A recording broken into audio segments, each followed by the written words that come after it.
próximo mes de septiembre en residencia artística una de las artistas de mayor renombre internacional hablando de las performances. Hablamos de Lucille Calmel, francesa, nacida en el año 69 y realmente conocida por su multidisciplinariedad, actriz, directora de teatro, escritora y artista digital. Va a poner en marcha en los próximos meses un proyecto realmente interesante aquí en el Puertas de Castilla, con talleres, con diferentes performances y con un trabajo que va a merecer muy mucho la pena. Hoy está con nosotros trabajando en el que va a ser el primer proyecto que se va a poder ver en breve tiempo aquí en el Puertas de Castilla, y lo primero es agradecerle que esté con nosotros. Lucille, buenas tardes. Bonsoir. Bueno, lo primero me gustaría que explicaras a la gente en qué va a consistir en términos generales este proyecto que te va a tener aquí con nosotros en el Puertas de Castilla y en Murcia los próximos 3 meses. Quand Jesús de la Peña Sevilla m'a demandé de penser à un projet pour cet espace à Puertas de Castilla, j'ai pensé assez rapidement à condenser à peu près 10 années liées avec les ordinateurs portables notamment. Ma vie avec les machines date depuis beaucoup plus longtemps, évidemment. Les premiers jeux électroniques quand j'avais 7-8 ans en Angleterre. Enfin voilà, il y a toujours eu un contact avec les machines électroniques. Internet aussi, évidemment, beaucoup plus avant. Mais allez, mettons que depuis 10 ans, il y a vraiment eu un travail profond qui s'est fait à travers et les réseaux, les plateformes Internet de rencontres, la relation avec la machine de façon poussée au niveau à la fois de la programmation, mais aussi de, comme on dit en français, on dit ordinateur portable, like in English, handy. Donc c'est aussi développé. Donc j'ai beaucoup travaillé ça. Donc détourner un maximum de logiciels, de fonctions, des systèmes de l'ordinateur. Et donc il va y avoir 3 périodes, on va dire. Avril, mai, juin, juillet, enfin 3 périodes sur ce projet. La première, donc maintenant, c'est la première phase de mon vécu. C'est des jours et des jours et des nuits et des nuits et des nuits. Mais comment on peut penser au Japon, il y a les hikokomori, je pense, on dit. Ce sont les gens qui vivent chez eux et ne sortent jamais. Voilà, c'était un peu ma vie, c'est-à-dire du lever au coucher et même dormir avec l'ordinateur. Et presque le livreur de pizza qui passe la pizza sous la porte. Et une vie non-stop sur Internet, donc avec aussi des rencontres, des créations, sans cesse écriture, collection d'images, GIF, ASCII, glitch, tout ce qu'on peut trouver de spécial en ligne et pas sur une image fixée, papier ou autre. Et tout le rapport au son et tout ce qui est de l'ordre du mélange de tout ça. Et donc aussi des personnes, des rencontres avec des personnes et des avatars. Et c'est ces archives-là que je vais installer ici. Et la performance du 29 avril, ça sera la mise à mort de l'ordinateur portable, le e-book G4 qui a vécu avec moi pendant toutes ces années-là et donc qui mourra ici, voilà, a Puertas de Castilla. Bueno, esa va a ser mi segunda pregunta, que nos hablarás un poco de la primera de esas 3 performances. Ya nos has contado un poco en qué consiste el proyecto, pero sí me gustaría que le contaras a la gente cómo es el proceso de creación y de ejecución de lo que nos has contado. Aussi dans le projet général, j'ai oublié de parler de la seconde et troisième phase. Et la seconde, en fait, c'est aussi après cette phase de rencontre sur Internet, j'ai consommé beaucoup de séries télé, des dizaines et des dizaines et des dizaines, et voilà, comme une drogue, comme beaucoup de gens. Mais c'est aussi pour moi les séries télé, aujourd'hui c'est les nouveaux contes populaires, comme il y avait les fairy tales. Et c'est une façon, on peut parler à n'importe qui, comme la météo, et les gens connaissent toujours une série télé. Et souvent, quand je regarde une série, je prends des captures comme un photographe. Mais souvent, ça n'a rien à voir avec la série. Ça peut être un ciel, une fleur. Donc, on ne reconnaît pas forcément la série. Et j'ai une collection comme ça de 4000 à peu près captures. Et je vais travailler avec ça. Donc, à la fois en installation et en performance. Ça, c'est la seconde époque, en mai. Et en juillet, c'est un travail avec un autre performeur qui habite en Belgique, Gaëtan Rusquet. Et d'ailleurs, on a commencé à travailler sur ça à Madrid en 2012. Et c'est sur la notion de crise.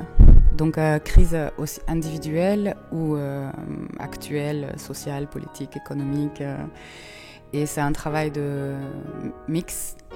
Donc sur la crise. Et là, pour Puertes de Castilla, on va présenter une sorte de terrain de jeu de guerre, mais très ludique, à format puéril, childish.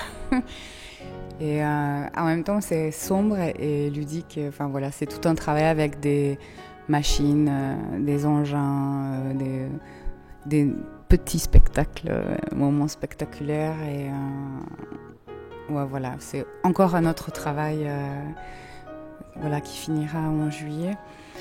Et alors par rapport au process, c'est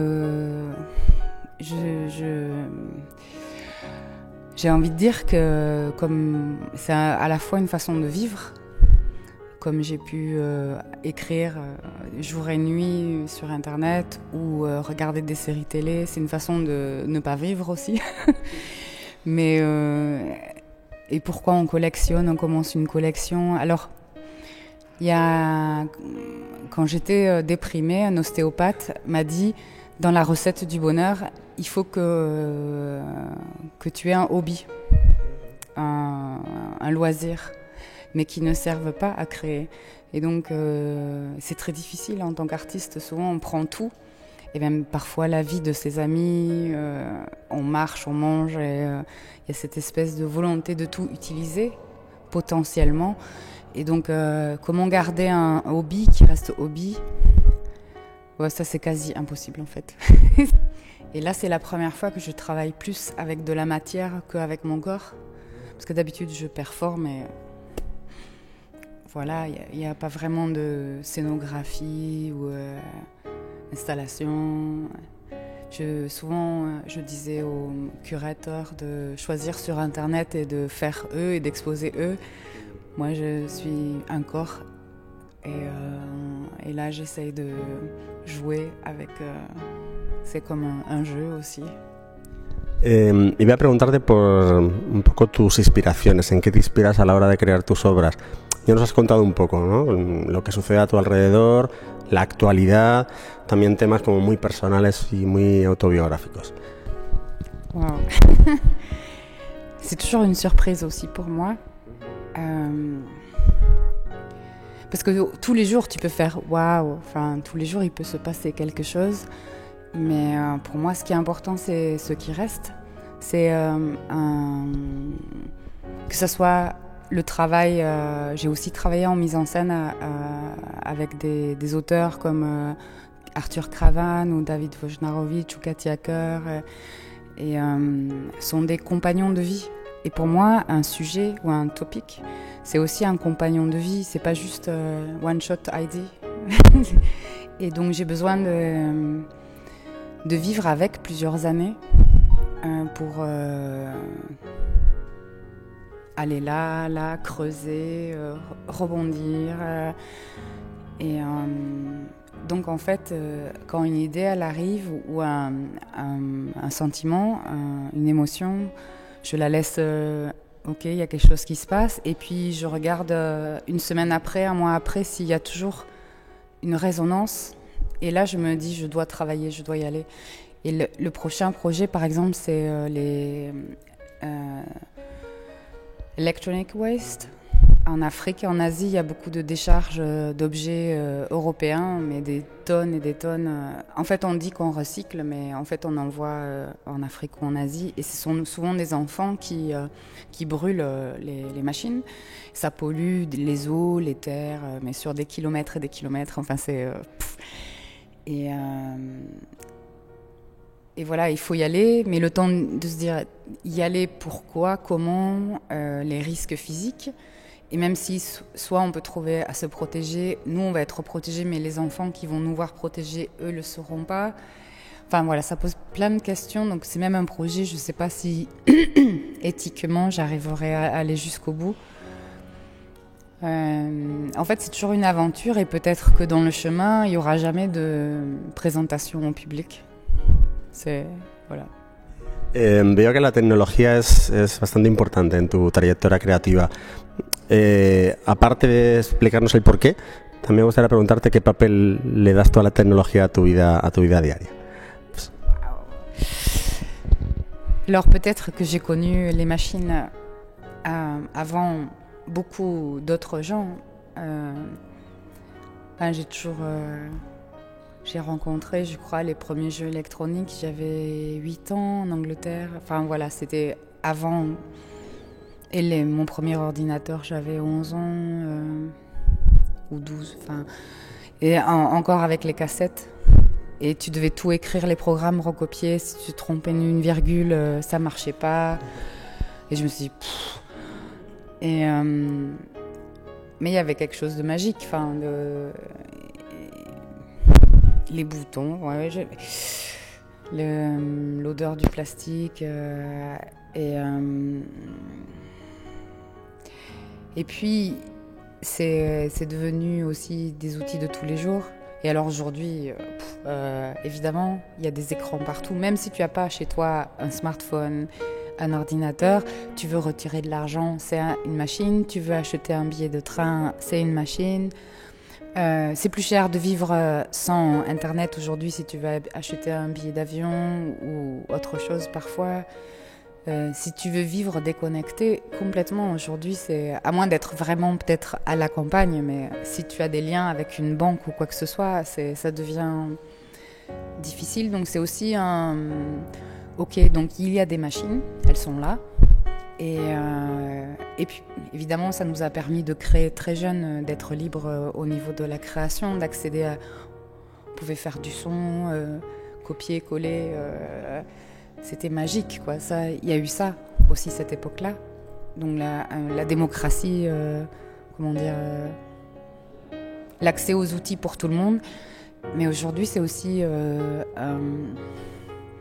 pour moi, ça, j'ai jamais eu la fascination. La machine, c'est waouh. Parce que ça, on l'a eu aussi. L'industrialisation, c'était déjà ça. Et on a su aussi les dégâts humains. Pollution, ça a déjà existé, on le sait. Donc avec l'électronique, on a voulu nous faire croire que c'était waouh. Mais non, c'est le même problème et c'est pire.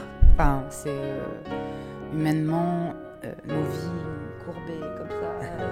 Et puis nos montagnes, si on voyait la mer, tu vois. Mais c'est aussi quelle relation avoir avec. Donc c'est une réflexion sur quel dialogue avec ça, avec cette présence quotidienne qui est là, quoi. Hablando de reflexión, imagino que le das al arte un lugar muy importante como herramienta de eso, de reflexión y de denuncia, ¿no? Waouh. Je sais pas.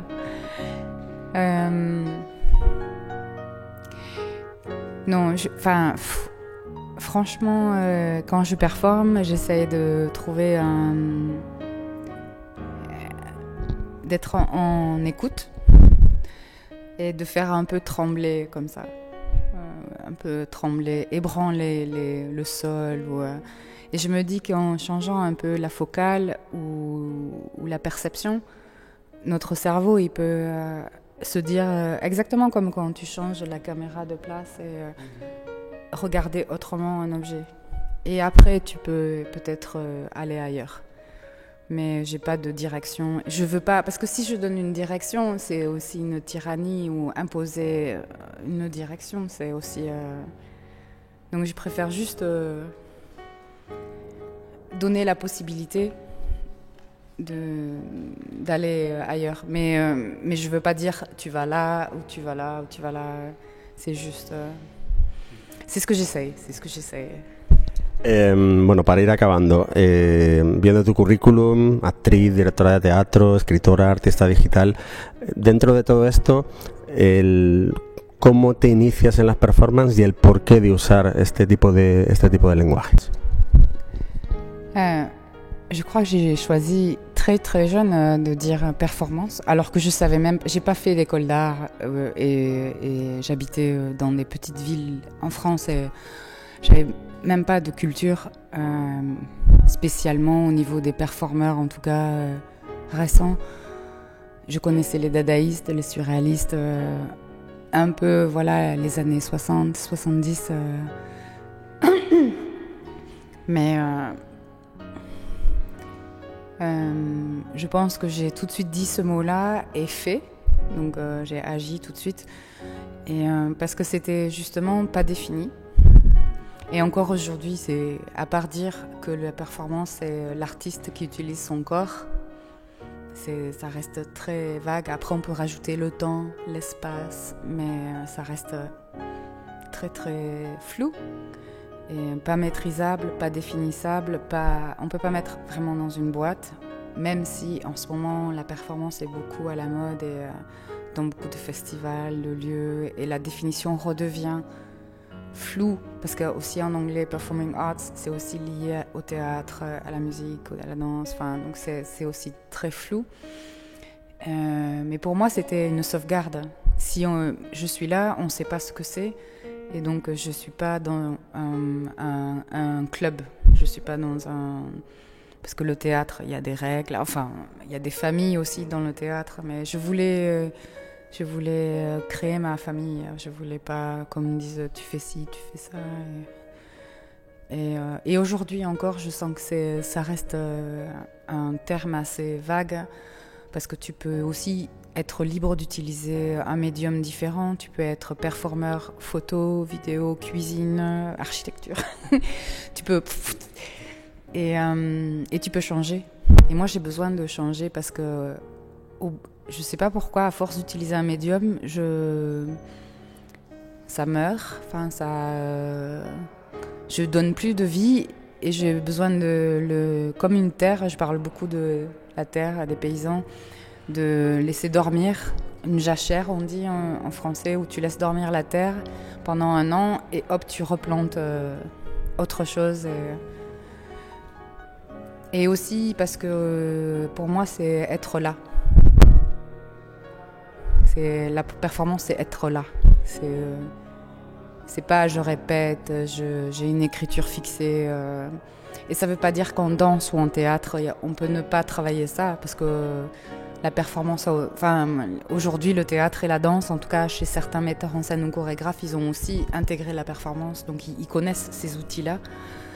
Mais pour moi, physiquement, c'est comme si j'étais un animal dans la forêt. Je sais l'humidité, je sens, c'est le vieux cerveau. Ouais, je sais pas. Pues nada, muchísimas gracias, un auténtico placer. Como un placer debe ser asistir a las 3 performances. Os recordamos, la próxima será el próximo miércoles 29 de abril en el Centro Puertas de Castilla, y sobre todo ver la trayectoria y la forma de trabajar de una de las performers más internacionales y más reconocidas a nivel internacional como Lucille Camel.